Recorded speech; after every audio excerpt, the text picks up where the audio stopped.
Hello दोस्तों, आपका अपना यूट्यूब चैनल RYS क्लासेस में आप सभी विद्यार्थियों गुड मॉर्निंग है। तो आशा करते हैं कि आप लोग अच्छा होंगे और आपका क्लास कंटिन्यू चल रहा होगा। तो आज की क्लास में हम लोगों ने क्लास 12 का बायोलॉजी पढ़ेंगे। चैप्टर नंबर आपका 1 होगा। चैप्टर का नाम है जीवो में जनन। तो ये क्लास हम सभी विद्यार्थियों का आज पार्ट नंबर 5 होगा। अगर इसके पिछले पार्ट आप लोग नहीं देखे तो इसके पिछले पार्ट जाइए, इसी चैनल पे उसका प्ले बना दिया गया है, उसमें आप लोगों ने जा करके पार्ट बाय पार्ट करके सभी वीडियो को देख सकते हैं। तो आज आपका पार्ट नंबर 5 होगा। चलिए इस क्लास को स्टार्ट करते हैं। ये क्लास आप सभी विद्यार्थियों के लिए इंपॉर्टेंट क्लास होगी। आप सभी विद्यार्थियों से हमारा वन रिक्वेस्ट होगा कि पार्ट नंबर 5 क्लास आप सभी विद्यार्थियों इस क्लास को शुरू से लास्ट तक अवश्य देख लीजिएगा।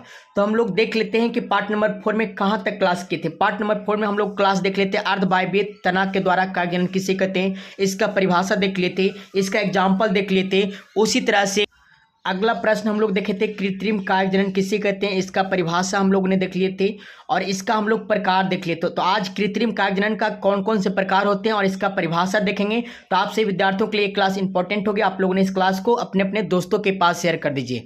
चलिएगा, कृत्रिम कायजनन के हम लोगों ने प्रकार देखेंगे। कृत्रिम कायजनन की विधियां देखेंगे। नंबर 1 है आपका कलम लगाना, नंबर 2 आपका दाब लगाना, नंबर 3 आपका गुट्ठी बांधना, नंबर 4 आपका शाखा बांधना, नंबर 5 आपका रोपण या पेबंद लगाना। तो ये सभी का हम लोगों ने आसान से लैंग्वेज में परिभाषा करना सीखेंगे। तो ये क्लास को आप लोगों ने फटाफट शेयर कर दीजिए। पहला परिभाषा हम लोग देखेंगे कलम लगाना या कर्तन।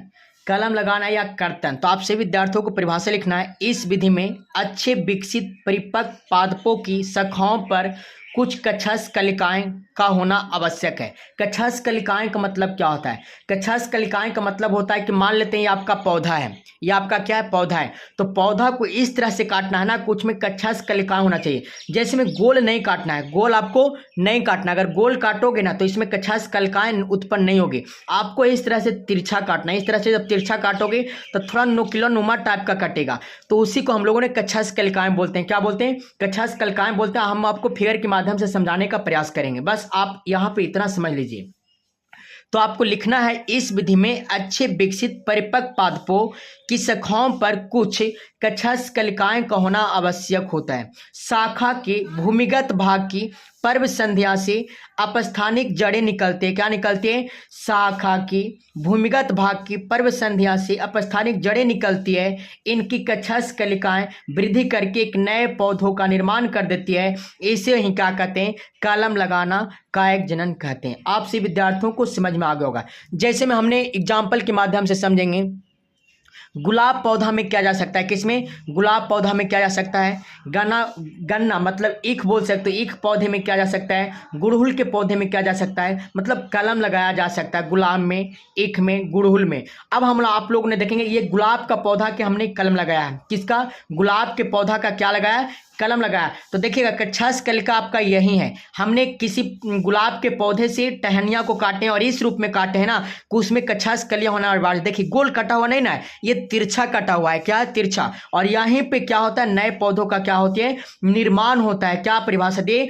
इस विधि में अच्छे विकसित परिपक्व पादपों की शाखाओं पर कुछ कक्षांश कलिकाएं का होना आवश्यक है। तो यहाँ पे कक्षांश कलिका का होना क्या था? आवश्यक था। शाखा के भूमिगत भाग, ये आपका शाखा के भूमिगत भाग है। भूमि का मतलब कि भूमि में से क्या किया गया? रोपा गया है। भूमिगत भाग पर पर्वसंधीय अपस्थानिक जड़ें निकलती है और इससे हम लोग क्या बोलते हैं? इस पर्वसंधीय पे एक स्थानीय जड़ें निकलते। क्या निकलती है? एक अपस्थानिक जड़ें निकलते। इसी पर्वसंध्या पे एक अपस्थानिक जड़ें निकलती है। इनकी कक्षांश कलिकाएं वृद्धि करके, और इसकी कक्षांश कलिकाएं क्या होती है डेट्स? वृद्धि करके नए पौधों का क्या करता है? निर्माण कर देता है। क्या करके? यहां से देखिएगा नए पौधों का क्या हो गया? निर्माण हो गया है। जैसे में यहाँ पे आपको गन्ना देखना है, इसे जमीन में रोपे थे हमने और उसके बाद क्या हुआ? भूमि रोपने के बाद यहाँ पे एक नए पौधों का क्या हो गया? निर्माण हो गया। देखिए नए पौधों विकसित हो रहा है, यहाँ पे हो रहा है ना। तो इसी को हमने क्या कहेंगे? कलम लगाना कहेंगे। तो ये परिभाषा आपसे विद्यार्थियों को समझ में आ गया होगा। अब हम लोगों ने अगला देखेंगे दाब लगाना। क्या देखेंगे? दाब लगाना। तो आपसे विद्यार्थियों को इस परिभाषा भी 100% समझ में आ जाएगी। बस आप लोगों ने आसान सी वीडियो को समझते रहिए और वीडियो को लाइक कर दीजिए। दाब लगाना, इस विधि में कठोर तने वाले पौधों की शाखा के कुछ भाग से छाल को छील करके, मतलब कठोर पाद मतलब बोलना है ना आपको।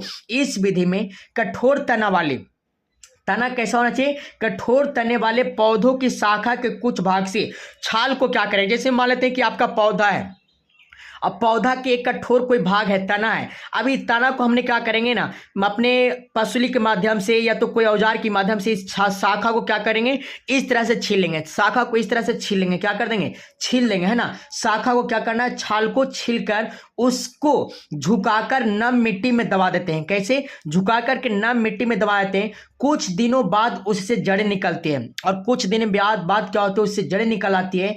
इस शाखा को मातृ पौधे से हटाकर, मातृ का मतलब कि जिसमें आप लगाए थे ना शाखा, उससे हटा करके या तो बोल सकते हो उससे काटकर अलग कर लेते हैं, उससे काटकर अलग कर लेते हैं और नया पौधा प्राप्त हो जाता है। इसी को हमने क्या कहते हैं, दाब लगाना विधि कहते हैं। क्या कहते हैं, दाब लगाना विधि कहते हैं। जैसे में आप लोग समझिएगा, दाब किसमें लगाया जाता है, दाब लगाना विधि नींबू में हो सकती है, चमेली में हो सकती है, अंगूर में हो सकता है। अब हमने देखिएगा दाब लगाया है, देखिएगा पौधे का निर्माण कैसे हमने किया है। यहाँ पे आप सभी विद्यार्थियों ने फिगर के माध्यम से समझिएगा। ये हमें किसी पौधे का एक कठोर तना को काट करके मिट्टी में क्या किया था, गड़ दिया था, है ना। अब आप सभी विद्यार्थियों को क्या करना है, यहाँ से देखिएगा, इस तरह से मिट्टी में इसे क्या किया गया था, गड़ा गया था ना। अब इसमें क्या हुआ ना, यहाँ पे देखिएगा जड़ निकल गई। क्या निकल गई, जड़ निकल गई। इन्हें से एक नया पौधा हो गया, और इन्हें से भी क्या हुआ, एक नया पौधा हो गया। अब हमने इस पौधे को क्या करेंगे, यहाँ से काट देंगे। यहाँ से क्या करेंगे, अपने औजारों के माध्यम से यहाँ से काट देंगे और इससे अलग रोप देंगे। तो यही हुआ कि एक नए पौधों का क्या हो जाएगा, विकास हो जाएगा। उसी तरह से इसको भी यहाँ से काट देंगे और इससे अलग स्थान पर ले आकर रोप देंगे, तो नए पौधों का विकास हो जाएगा। तो इसी को हमने क्या बोलेंगे, दाब लगाना। तो आप लोगों ने क्या कीजिए, फिगर को भी इस रूप में अपने कॉपी में उतार लीजिए। आप इस वीडियो को क्या कीजिए, इस फिगर को स्क्रीनशॉट कर लीजिए इस वीडियो से। ओके, अब हम लोगों ने अगला पॉइंट को समझेंगे।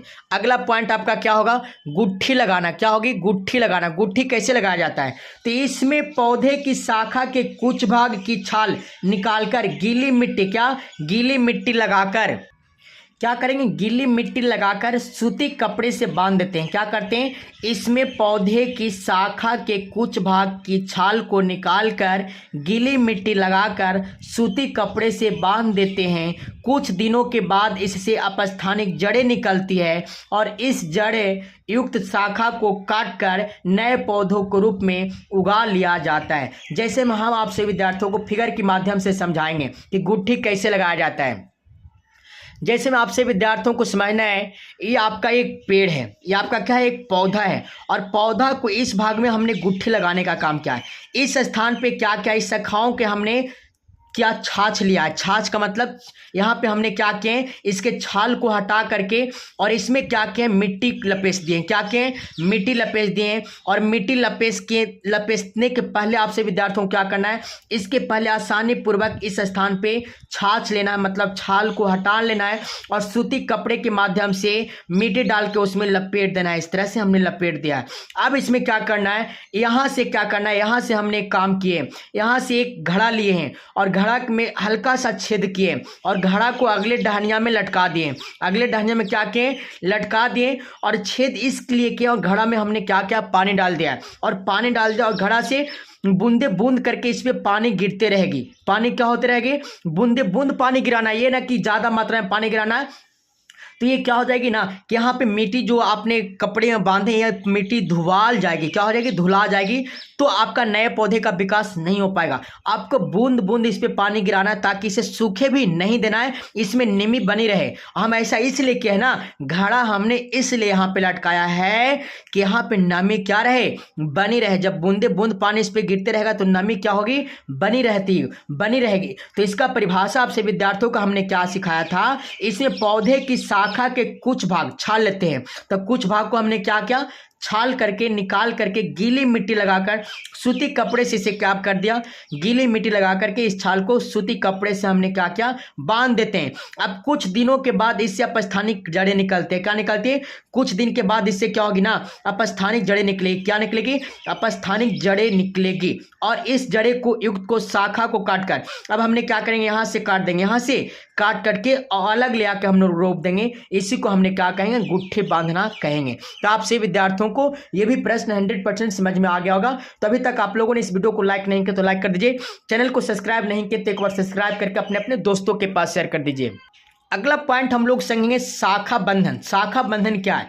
तो एक गमले में साधारण जाति के पौधे उगाकर, क्या एक गमले में साधारण जाति के पौधे उगाकर उसे अच्छे जाति के पौधे के पास लाकर, कहने का अर्थ ये हुआ ना कि एक पौधे को हम लोग गमला में उगाएंगे। क्या करेंगे? एक पौधे को हम लोग गमला में उगाएंगे और एक साधारण जाति के अच्छे किस्म का पौधे लाएंगे। क्या करेंगे? अच्छे किस्म का पौधे को पास में रखकर दोनों की शाखाओं का छाल हटा करके एक दूसरे के साथ बांधकर उसके ऊपर लेप चढ़ा दिया जाता है। उसे क्या कहते हैं? शाखा बंधन कहा जाता है। एक बार और परिभाषा आप लोगों ने देखिएगा, एक गमले में साधारण जाति के पौधे उगाकर उसे अच्छे जाति के पौधे के पास रखकर दोनों की शाखाओं का छाल हटाकर एक दूसरे के साथ बांधकर उसके ऊपर लेप चढ़ा दिया जाता है, उसे शाखा बंधन कहा जाता है। अगर इससे भी नहीं समझ में आया तो अब हम आपको फिगर के माध्यम से समझाएंगे।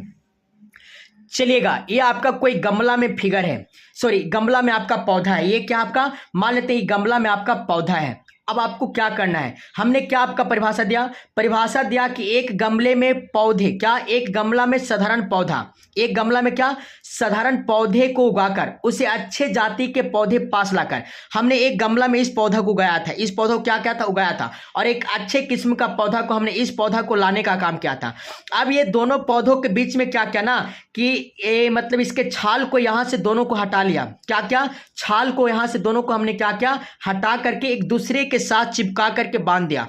एक दूसरे पौधे को साथ में छाल को सबसे पहले मेरा काम क्या हुआ? एक गमला में पौधा उगाया, उसके बाद एक अगला पौधा लाया जो कि अच्छे किस्म का पौधा था। उसके बाद हमने क्या ये दोनों पौधों के एक कोई स्थान पे छाल को हटाया और अच्छे ढंग से इसमें हमने क्या मिट्टी को लपेट करके उसके ऊपर लेप चढ़ा दिया। मिट्टी का क्या चढ़ा दिया? लेप चढ़ा दिया। क्या चढ़ा दिया? लेप चढ़ा दिया। इसी को हम लोगों ने क्या कहते हैं? शाखा बंधन कहते हैं। अब ये दोनों पौधों के माध्यम से एक नया जो पौधा होगी ना, अच्छे किस्म का पौधा का क्या है, यहाँ पे नया पौधा का निर्माण हो गया। तो इसे हम लोगों ने क्या कहते हैं? शाखा बंधन कहते हैं। तो आपसे विद्यार्थियों को ये भी परिभाषा आसान सा लैंग्वेज में समझ में आ गया होगा। अब हम लोगों ने अगला पॉइंट देखेंगे। अगला पॉइंट क्या आपका सभी विद्यार्थियों को समझना है। ये पॉइंट आप सभी विद्यार्थियों के लिए इंपॉर्टेंट होंगे। रोपण या पैबंद लगाना। क्या? रोपण या पैबंद लगाना। तो इस विधि में घटिया किस्म के पौधे, घटिया किस्म का मतलब ये हुआ ना, घटिया किस्म का मतलब हुआ पौधा अच्छा किस्म का नहीं होना चाहिए, पौधा खराब किस्म का होना चाहिए। कैसा किस्म का? खराब किस्म का होना चाहिए। इस विधि में घटिया किस्म के पौधे को उत्तम किस्म का पौधों को रोपित किया जाता है। कहने का अर्थ ये हुआ कि इस विधि में एक घटिया किस्म का पौधा रहेगा, मतलब खराब किस्म का पौधा रहेगा, और एक अच्छे किस्म का पौधा रहेगा। क्या? एक अच्छे किस्म का पौधा रोपित किया जाता है। इसे हम लोगों ने क्या कहते हैं? रोपण विधि कहा जाता है, या तो पैबंद लगाना कहा जाता है। रोपण विधि निम्न होते हैं: कसा रोपण, स्फान रोपण, है ना, कलका रोपण। तो ये परिभाषा आपसे विद्यार्थियों का यहां तक अच्छा लगा होगा। तो अगला हम लोगों ने रोपण या पैबंद लगाना, इसका परिभाषा और इसका निम्नलिखित विधियां अगले पार्ट में देखेंगे। तो यहां तक आपसे विद्यार्थियों को क्लास अच्छा लगा होगा। अगर अच्छा लगा है तो एक बार कमेंट बॉक्स में आप लोगों ने कमेंट कर दीजिए ये क्लास कैसा लगा। तो चलिए अब हम मिलते हैं आपसे नेक्स्ट क्लास में। आज के लिए इतना ही।